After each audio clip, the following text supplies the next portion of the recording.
नमस्कार, स्वागत है आपका आपके फेवरेट शो में जिसका नाम है संगनी फॉर टुडेज वुमन। मैं हूं हिना कुकरेजा और आज के एपिसोड में हम लेके आए हैं एक ऐसा कॉम्बिनेशन जिसमें आपकी सारी ज़रूरतों को ध्यान में रखा हुआ है।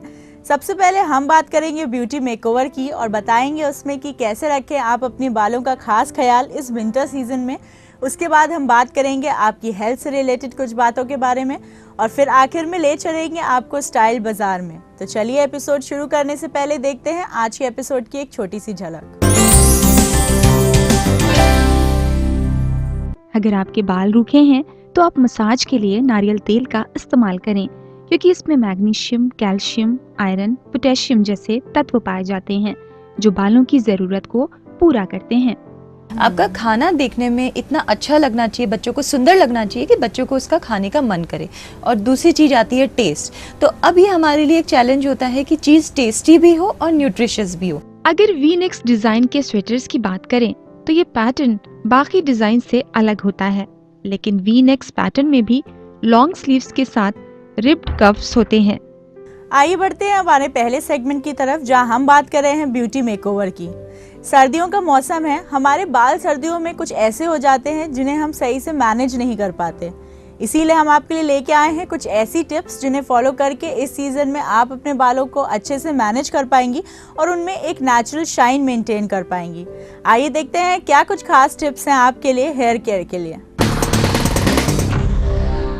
जिस तरह फेशियल से डेड स्किन की परत हट जाती है और हमारी स्किन पहले की तरह नर्म मुलायम महसूस होती है, ठीक उसी तरह हेयर स्पा से भी स्कैल्प की डेड स्किन हटती है और बाल खूबसूरत और रेशमी मुलायम बन जाते हैं।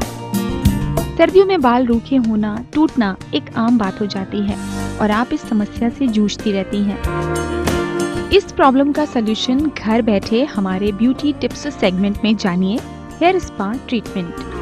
स्पा ट्रीटमेंट का सबसे पहला स्टेप बालों की स्कैल्प के मसाज से करें। आप चाहें तो जैतून, बादाम, नारियल या तिल का तेल लें और 15 से 20 मिनट तक स्कैल्प का मसाज करें। ऐसा करने से ब्लड सर्कुलेशन में तेजी आती है, जिससे बालों की ग्रोथ अच्छी होती है। अगर आपके बाल रूखे हैं तो आप मसाज के लिए नारियल तेल का इस्तेमाल करें, क्योंकि इसमें मैग्नीशियम, कैल्शियम, आयरन, पोटेशियम जैसे तत्व पाए जाते हैं जो बालों की जरूरत को पूरा करते हैं। अगर आपके बालों में रूसी की शिकायत है तो ऑलिव ऑयल इस्तेमाल करें, क्योंकि इसमें कुदरती कंडीशनर के गुण पाए जाते हैं। ऑलिव ऑयल बालों में लगाने से रूसी की समस्या नहीं होती है। विटामिन ई से भरपूर आलमंड ऑयल यानी बादाम के तेल में नारियल का तेल मिलाकर लगाने से बालों को मजबूती मिलती है। अब आप बालों की जड़ों तक उनके ऑयल का पोषण पहुंचाने के लिए बालों को टॉवल से कवर करें। पहले एक बड़े साइज के बोल में कुनकुना पानी लें और उसमें टॉवल भिगोएं और फिर एक्स्ट्रा पानी निचोड़कर बालों को टॉवल से कवर करें। ऐसा करने से बालों में लगा तेल तो जड़ तक पहुंचता ही है, साथ ही बालों को पोषण भी मिलता है। इसे 15 से 20 मिनट के लिए यूं ही लपेट कर रखें। इसके बाद आप बाल धो सकती हैं, लेकिन बाल धोने के लिए गुनगुने पानी और माइल्ड शैम्पू का इस्तेमाल करें। अच्छे रिजल्ट्स के लिए हेयर टाइप के अनुसार किसी अच्छे शैम्पू का चुनाव भी कर सकती हैं। शैम्पू करने के बाद आप बालों में कंडीशनर अप्लाई करें। बाजार में उपलब्ध कंडीशनर की बजाय आप होममेड कंडीशनर भी इस्तेमाल कर सकती हैं। घर में आप कंडीशनर बनाने के लिए चाय की पत्तियों को पानी में उबालें और उसमें नींबू का रस मिलाएं। इसे शैम्पू के बाद इस्तेमाल करें। 1 टेबल एलोवेरा जेल में आधे नींबू का रस मिलाएं। शैम्पू करने के तुरंत बाद इसे बालों में लगाएं और 3 से 4 मिनट बाद बालों को धो लें। ये आपके बालों को अच्छे से कंडीशनर करेगा। जिस तरह फेस मसाज के बाद आखिर में आप चेहरे पर फेस पैक अप्लाई करती हैं, ठीक उसी तरह बालों में भी हेयर मास्क अप्लाई करें। आप होममेड हेयर मास्क भी अप्लाई कर सकती हैं। अगर आपके बाल लंबे हैं तो 2 और छोटे हैं तो 1 अंडे में नारियल का तेल मिलाकर हेयर मास्क बनाएं और बालों में लगाएं। इसके बाद टॉवल को भिगोकर बालों को कवर कर लें। 20 मिनट बाद माइल्ड शैम्पू से धो लें। 2 से 3 केले को एक बोल में मसलें, फिर इसमें ऑलिव ऑयल, अंडा, शहद और थोड़ा सा दूध डालकर मिलाएं और बालों में लगाएं। इसे 20 मिनट लगा रहने दें। फिर गुनगुने पानी से बालों को धो लें। इससे आपके बालों का रूखापन चला जाएगा। साथ ही आपके बाल चमकीले और सुंदर बनेंगे। 1 टेबलस्पून दही और 1 या 2 अंडे को बालों की लंबाई के अनुसार मिलाकर पेस्ट बना लें। इसे बालों में लगाएं और 20 मिनट बाद ठंडे पानी से बाल धो लें। 1 कप मेहंदी पाउडर में 2 कप दही और 1 टीस्पून जैतून का तेल मिलाकर 20 मिनट बाद बाल धो लें। इससे बालों का झड़ना कम हो जाएगा। साथ ही आपके बालों में जान आ जाएगी। सप्ताह में 1 बार या 15 दिन के गैप में आप घर बैठे अपने बालों में स्पा ट्रीटमेंट जरूर अपनाएं। इससे आपके बाल हेल्दी तो होंगे ही, साथ ही बालों की ग्रोथ भी बढ़ेगी। तो फटाफट अपना लें बालों की मजबूती और लंबाई का एक नया राज और बालों को दें एक नई ग्रोथ घर बैठे special beauty hair spa treatment से। तो देर ना करें, हमारी स्पा ट्रीटमेंट जल्दी अप्लाई करें। तो ये थी हमारी तरफ से कुछ ब्यूटी टिप्स जिन्हें फॉलो करके आप अपने लुक को और ज़्यादा अट्रैक्टिव बना सकती हैं। अब वक्त हो गया एक छोटे से ब्रेक का। ब्रेक पे जाने से पहले मैं आपको ज़रूरी बात याद दिला दूं कि आप हमसे कनेक्टेड रह सकते हैं हमारे फेसबुक पेज के ज़रिए। इसके अलावा आप अपनी क्वेरी, सजेशंस और अपने फीडबैक्स भी हम तक पहुंचा सकते हैं हमारी ईमेल आईडी पे। हमारी ईमेल आईडी है sangani@etv.co.in। आइए बढ़ते हैं ब्रेक की तरफ। कहीं जाइएगा मत, क्योंकि उस पार हम बात करेंगे आपकी हेल्थ रिलेटेड इश्यूज के बारे में। अगर वी-नेक डिजाइन के स्वेटर्स की बात करें तो ये पैटर्न बाकी डिजाइन से अलग होता है, लेकिन वी-नेक पैटर्न में भी लॉन्ग स्लीव्स के साथ रिप्ड कव्स होते हैं।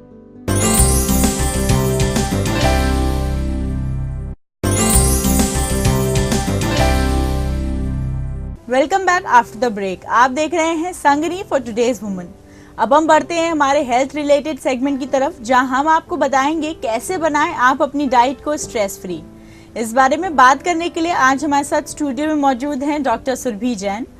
Welcome to the show doctor. Thank you. Doctor, आज के एपिसोड में हम फोकस कर रहे हैं कि लोग बिजी लाइफ में अक्सर डाइट स्किप कर देते हैं, जो न्यूट्रिशन होता है ज़रूरी वो स्किप कर देते हैं, और ऐसी कई चीज़ें जो उनको इंक्लूड करनी चाहिए अपनी डाइट में वो सारी चीज़ें छूट जाती हैं। तो इसका क्या असर होता है हेल्थ पे, सबसे पहले ये बताइए। जैसा कि आपने बोला कि वो आजकल हमारी लाइफस्टाइल बहुत ज़्यादा बिजी है, बहुत सारा काम होता है, स्ट्रेस बहुत ज़्यादा है, तो हमारा जो एक प्रॉपर मील होता है, जो एक प्रॉपर बैलेंस्ड खाना है पर्टिकुलर टाइम पे, वो नहीं हो पाता है। अगर ऐसा है तो पहली चीज़ तो ये हुई कि हमारी कैलोरी रिक्वायरमेंट पूरी नहीं हुई, और दूसरी चीज़ ये हुई कि जो हमारी न्यूट्रिशनल रिक्वायरमेंट है बॉडी की, जो ज़्यादा ज़रूरी है, वो भी पूरी नहीं हुई। तो अगर कैलोरी रिक्वायरमेंट पूरी नहीं होती है तो आप वेट लॉस हो सकता है। पर कई बार देखा गया है कि आजकल इतने ज़्यादा फास्ट फूड और जंक फूड अवेलेबल हैं, तो जैसे किसी ने सुबह से लेकर शाम तक कुछ नहीं खाया और रात में जाके उन्होंने हाई कैलोरी फास्ट फूड या जंक फूड का सेवन कर लिया, तो उस केस में कैलोरी रिक्वायरमेंट तो हमारी पूरी हो रही है, पर जो न्यूट्रिशनल रिक्वायरमेंट है वो पूरी नहीं होती है। और जब न्यूट्रिशनल रिक्वायरमेंट पूरी नहीं होती है तो कई तरह के माल न्यूट्रिशन, यानी कि आयरन की डेफिशिएंसी आ सकती है, विटामिन B12 की डेफिशिएंसी आ सकती है, कैल्शियम की डेफिशिएंसी की वजह से ऑस्टियोपोरोसिस हो सकता है, जो लेटर स्टेजेस में जाके बोन्स का टूटना वगैरह इस तरह से डेवलप हो सकता है। और एक बहुत मेजर प्रॉब्लम आती है, वो आती है एनीमिया की, आयरन की डेफिशिएंसी की वजह से या विटामिन B12 की डेफिशिएंसी की वजह से, क्योंकि हमारा जो खाना है वो उतना फ्रूट्स एंड वेजिटेबल्स, दालें वगैरह इसके अंदर रिच नहीं होता है। जैसे कि डॉक्टर आपने जाना कि कई सारे डिसऑर्डर्स होते हैं जो हमें फेस करने पड़ सकते हैं लैक ऑफ प्रॉपर डाइट की वजह से, और हमारा जो बिजी शेड्यूल है उसको भी हम स्किप नहीं कर सकते। तो इन दोनों के बीच में एक बैलेंस मेंटेन करने के लिए हम अपनी डाइट को कैसे प्लान करें कि हमारा शेड्यूल भी डिस्टर्ब ना हो और हमारी हेल्थ भी कोई प्रॉब्लम फेस ना करे? देखिए, इसका सिर्फ एक ही इसका तरीका निकाला जा सकता है कि आप इस तरह का खाना बनाएं जिसमें कैलोरी पूरी हो और उसके अंदर न्यूट्रिशन इतना पूरा हो कि वो आपकी रिक्वायरमेंट को पूरा कर दे। तो इस तरह के मेल करके ही आप अपनी न्यूट्रिशियस रिक्वायरमेंट को पूरा कर सकती हैं। फटाफट बनना चाहिए, क्योंकि हमारे पास टाइम का कंस्ट्रेंट सबके साथ होता है। तो इसमें जैसे मैं कुछ आपको एग्जांपल देती हूँ, आप ओटमील ले सकते हैं। जो ओटमील होता है वो ऑलरेडी फुल्ली फोर्टिफाइड होता है मिनरल्स एंड विटामिन्स के साथ, तो वो आपकी डेली रिक्वायरमेंट जो न्यूट्रिएंट्स की होती है उसको काफ़ी हद तक, उसका कुछ परसेंटेज वो पूरा करता है। अगर आप नॉर्मल ओट के अंदर बहुत सारे वेजिटेबल्स मिला लेते हो तो वेजिटेबल्स की जो जितने भी न्यूट्रिएंट्स हैं वो भी आपको एक्स्ट्रा मिल रहे हैं, तो आप अपने डेली नीड की जो वेजिटेबल्स की नीड है उसका भी कुछ परसेंट आप पूरा कर रहे हैं। तो इस तरह से ये एक न्यूट्रिशियस बाउल हो गया। अगर आप ब्रेकफास्ट में इसको लेते हैं तो आपके लिए बहुत अच्छा रहेगा। जैसे हम प्लेन बेसन का या मूंग की दाल का चीला बनाते हैं, तो इसके अंदर आप क्या कर सकते हैं कि खूब सारी कटी हुई वेजिटेबल्स डाल दें या इसके अंदर आप चोकर डाल दें। तो इससे क्या होगा, आपकी फाइबर और वेजिटेबल की नीड पूरी होगी और आपकी जो कैलोरी रिक्वायरमेंट है वो भी पूरी होगी। तो ये एक तरह से फुल मील हो गया। जैसे आप सैंडविच बना रहे हैं तो कोशिश करिए कि चीज़ डाल के और साथ में खूब सारे वेजिटेबल्स डाल के सैंडविच बनाइए। मैं बार बार वेजिटेबल पे इसलिए फोकस कर रही हूँ कि हमारी जो डाइट है उसमें सबसे ज़्यादा जहाँ पे हम चीज़ों को इग्नोर करते हैं वो है वेजिटेबल्स। तो अगर आप इसी तरीके से वेजिटेबल्स का सेवन करते हैं तो न्यूट्रिएंट रिक्वायरमेंट आपकी पूरी हो सकती है। डॉक्टर, जैसे हम फोकस कर रहे हैं बिजी लाइफ के ऊपर, वर्किंग क्लास के ऊपर, तो हमने अक्सर देखा है लोग भागती दौड़ती जॉब में होते हैं जहां वो एक उनको प्रॉपर टाइम नहीं मिल पाता कि वो बैठ के अपना लंच कर सकें। उस केस में उनको क्या चीज़ें अपने पास रखनी चाहिए या क्या चीज़ें उन्हें खानी चाहिए जिससे कि पोषण उनको उतना ही मिल पाए जितना ज़रूरी है? देखिए, वैसे तो सबसे ज़्यादा जो अच्छी चीज़ है वो यही होती है कि आप बैलेंस डाइट लीजिए, उसके अंदर आपका ब्रेकफास्ट हो, लंच हो, डिनर हो और साथ में 3 to 4 टाइम्स हेल्दी स्नैकिंग हो। ये एक आइडियल सिचुएशन है। आप कितना भी कोशिश करके आप कोशिश करें कि आप इसको फॉलो कर सकें, पर जैसे कुछ जॉब प्रोफाइल ऐसे होते हैं कि आपको टाइम नहीं मिल पाता है, आप चलते फिरते आप खाने का सेवन कर रहे हैं, तो इसका मतलब ये है कि आप स्नैकिंग में आपकी स्नैकिंग ऐसी हो जो कि आपकी कैलोरी रिक्वायरमेंट को पूरा करती हो और साथ में न्यूट्रिशियस हो, हेल्दी स्नैकिंग हो। तो इसके लिए हम क्या कर सकते हैं, सबसे पहले तो आप फ्रूट्स रख लीजिए, आपको कैरी करने में आसान रहते हैं और फ्रूट्स आपके एंटीऑक्सीडेंट प्रॉपर्टीज होती हैं, साथ में न्यूट्रिएंट से भरपूर होते हैं। तो आप हर 1-1.5 घंटे में फ्रूट्स का सेवन कर सकते हैं। साथ में अगर हम लिक्विड की बात करें तो आप बटर मिल्क रख सकते हो या फिर आप साथ में ग्रीन टी रख सकते हैं। और उसके अंदर जो दूसरी चीज़ें जो कि हम एज अ स्नैक ले सकते हैं, जैसे पीनट्स हो गया, पीनट्स के बाद आपने नट्स रख लिए। नट्स भी अगेन प्रोटीन का बहुत रिच सोर्स हैं और इसके अमीनो एसिड बहुत अच्छी क्वालिटी के होते हैं। तो इसका ये रहता है कि हमारी जो हंगर होती है उसको सप्रेस करती है और साथ में आपका सारी न्यूट्रिएंट्स रिक्वायरमेंट्स को पूरा करती है। तो इस तरह की आप हेल्दी स्नैकिंग करी जा सकती है। डॉक्टर, हमने अक्सर देखा है कि ओल्ड एज में लोग खाना स्किप करने लगते हैं, उन्हें खाने का टेस्ट समझ में नहीं आता या जो ऐसी चीज़ें कई चीज़ें होती हैं जिसकी वजह से वो खाने को अवॉइड करने लगते हैं। तो उनकी मील में हम ऐसी क्या चीज़ें इंक्लूड करें कि वो एक प्रॉपर न्यूट्रिशन जो होता है, हमारी रिक्वायरमेंट होती है, वो पूरी हो जाए? देखिए, ओल्ड एज में जो सबसे बड़ी प्रॉब्लम होती है कई बार वो टीथ रिलेटेड हो सकती है। डेंचर जो है उनका वो अगर प्रॉपर नहीं होता है, उनसे अगर खाना प्रॉपरली चब नहीं रहा है तो ये एक बहुत बड़ा रीज़न हो सकता है इरिटेशन का। तो अगर ऐसा है तो इसके लिए आप ऐसा कर सकते हैं कि आप ऐसा खाना बनाएं जो कि चबाने में आसान हो। जैसे कि आपने खिचड़ी बना के दे दी, आपने दलिया बना के दे दिया, हाँ जी। और जैसे अगर आपने खिचड़ी बनाई तो आप इसको और ज़्यादा न्यूट्रिशियस बना सकते हो कि आपने इसके अंदर जैसे दाल हो गई और साथ में आपने गेहूं मिला के और खूब सारे फ्रूट्स एंड वेजिटेबल्स बना के और चावल मिला के इस तरह से आपने एक खिचड़ी बना दी। आप तहरी बना सकते हैं, तहरी के अंदर आप खूब सारे वेजिटेबल्स डाल दीजिए तो इसकी न्यूट्रिशियस वैल्यू बढ़ जाएगी, उनकी जो न्यूट्रिशन रिक्वायरमेंट है वो पूरी हो सकती है। आप उनको जैसे दलिया बना के दे सकते हैं। तो जो भी चीज़ जिसका माध्यम थोड़ा सा तरल होगा वो उनको चबाने में और गटकने में आसान रहेगा। तो अगर इस तरह का खाना होगा तो वो इसको अप्रिशिएट करेंगे। कई बार देखा गया है कि वो फ्रूट्स का सेवन नहीं कर पाते हैं, तो आप ये कर सकते हैं कि उन्हें जूसेस बना के दे दीजिए। कई बार ऐसा होता है कि वो वेजिटेबल का सेवन नहीं कर रहे हैं, उनको पसंद नहीं आ रहा है और वेजिटेबल उनकी बॉडी के लिए बहुत ज़्यादा ज़रूरी है। तो आप ऐसा कर सकते हैं, आप उनका सूप बना दीजिए और सूप बना के उनको दीजिए तो उनकी बॉडी की कैलोरी रिक्वायरमेंट भी पूरी हो रही है, न्यूट्रिशियस रिक्वायरमेंट भी पूरी हो रही है और सूप उनको पीने में अच्छा भी लगेगा। डॉक्टर, बच्चों में हमने खास तौर पे देखा है कि वो खाने को बहुत ज़्यादा अवॉइड करते हैं, खाने का टेस्ट पसंद नहीं करते, जिससे उनकी न्यूट्रिशनल रिक्वायरमेंट पूरी नहीं हो पाती। तो हम उनके खाने में ऐसी क्या चीज़ इंक्लूड करें जो उनके टेस्ट बड्स को भी सूट करे और उनकी न्यूट्रिशनल रिक्वायरमेंट भी पूरी करें? देखिए, बच्चों की अगर हम बात करते हैं तो पहली चीज़ जो हमें ध्यान में रखनी होती है वो होती है क्रिएटिविटी। आपका खाना देखने में इतना अच्छा लगना चाहिए, बच्चों को सुंदर लगना चाहिए कि बच्चों को उसका खाने का मन करे। और दूसरी चीज़ आती है टेस्ट। तो अब ये हमारे लिए एक चैलेंज होता है कि चीज़ टेस्टी भी हो और न्यूट्रिशियस भी हो। तो देखिए, आप किसी भी चीज़ का जो न्यूट्रिफिक वैल्यू है उसको एनहेंस कर सकते हैं। जैसे कि हम आलू की टिक्की बनाते हैं, मैं एक सिंपल एग्जांपल लेती हूँ। आपने आलू की टिक्की बनाई तो आप उसके अंदर ऐसा करिए कि खूब सारे वेजिटेबल्स डाल दीजिए और साथ में अगर आप चाहें तो उसके अंदर से सोया आपने डाल दिया। तो आपने सिंपल आलू की टिक्की, जो कि एक कार्बोहाइड्रेट रिच खाना है, उसमें अगर आप सोया डालते हो तो आप उसकी प्रोटीन की रिक्वायरमेंट पूरी करते हो। वेजिटेबल्स डालते हैं अगर आप उसमें तो मैक्रो एंड माइक्रो न्यूट्रिएंट्स की रिक्वायरमेंट को पूरा करते हो। इसी तरीके से देखिए, और भी जैसे दूसरे फूड प्रोडक्ट्स हो गए, जैसे कि आपने ओटमील की ही बात ले लेते हैं, तो ओटमील के अंदर भी अगर आप अगेन खूब सारे फ्रूट्स एंड वेजिटेबल्स डाल देते हैं काट के, तो बच्चों को ये पसंद आएगा। और जैसे बच्चों के केस में आप सिंपल रोटी बनाने की बजाय आप उसको मल्टीग्रेन आटा की रोटी बनाइए।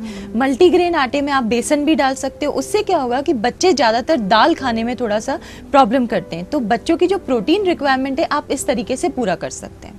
यानी कि अगर हम अपनी तरफ से एक छोटी सी कोशिश करें तो हम बच्चों को टेस्टी खाना बना के उनकी न्यूट्रिशनल रिक्वायरमेंट को पूरी कर सकते हैं।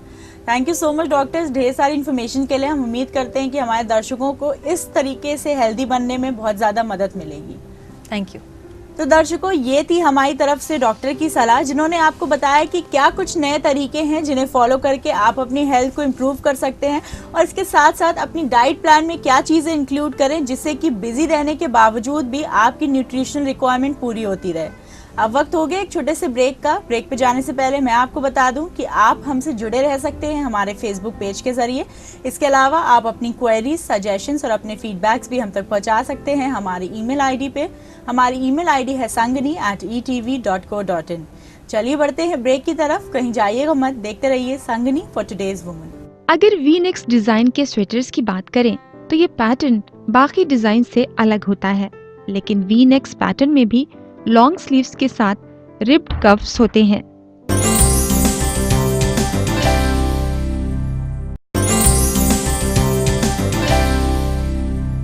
Welcome back after the break. आप देख रहे हैं संगनी फॉर टुडेज वुमन। अब हम आपको ले चलते हैं स्टाइल बाजार की तरफ, जहां हम आपको देंगे स्टाइल अपडेट्स। बात करेंगे स्वेट शर्ट्स की और जानेंगे किस तरीके की और कौन से टाइप की स्वेट शर्ट्स इन है फैशन में। आइए देखते हैं क्या कुछ बाजार में नया है आपके लिए इस विंटर सीजन में। आज संगनी में हम आपके लिए लाए हैं आपकी वार्डरोब से जुड़ी एक खास चीज जो विंटर के मौसम में आपके बहुत काम आती है। तो आइए बताते हैं हम आपको कि आखिर वो कौन सी चीज है जो आपके लिए इतनी फायदेमंद है। जी हाँ फ्रेंड्स, हम बात कर रहे हैं स्वेटर की, जो विंटर में आपको खासा भाता है, क्योंकि ये लुक वाइज स्टाइलिश तो होता ही है और पहनने में भी आरामदायक होता है। लेकिन आपको स्वेटर खरीदते वक्त किस किस बातों का ध्यान रखना है और कौन सी क्वालिटी का खरीदना है, ये आपको हम बताएंगे, क्योंकि अक्सर वॉश करने पर स्वेटर खराब होने लगते हैं। तो चलिए आपको बताते हैं कि आप किस तरह के स्वेटर पहने और कौन सा रंग आप पर सूट करेगा। स्वेटर्स काफी स्टाइल में आते हैं, तो जानते हैं कि आप कौन से पैटर्न्स के स्वेटर्स इस्तेमाल कर सकती हैं। महिलाओं के लिए स्वेटर्स की बहुत वैरायटीज हैं, लेकिन आपको सोच समझकर अपने लिए स्वेटर चुनना चाहिए। बात करते हैं स्वेटर के डिजाइन की। स्वेटर का सबसे मेन डिजाइन पुल ओवर भी बहुत अच्छा है।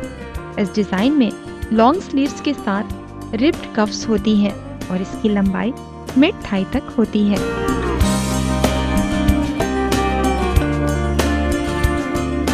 अगर वी नेक्स डिजाइन की स्वेटर्स की बात करें तो ये पैटर्न बाकी डिजाइन से अलग होता है, लेकिन वी नेक्स पैटर्न में भी लॉन्ग स्लीव्स के साथ रिब्ड कफ्स होते हैं।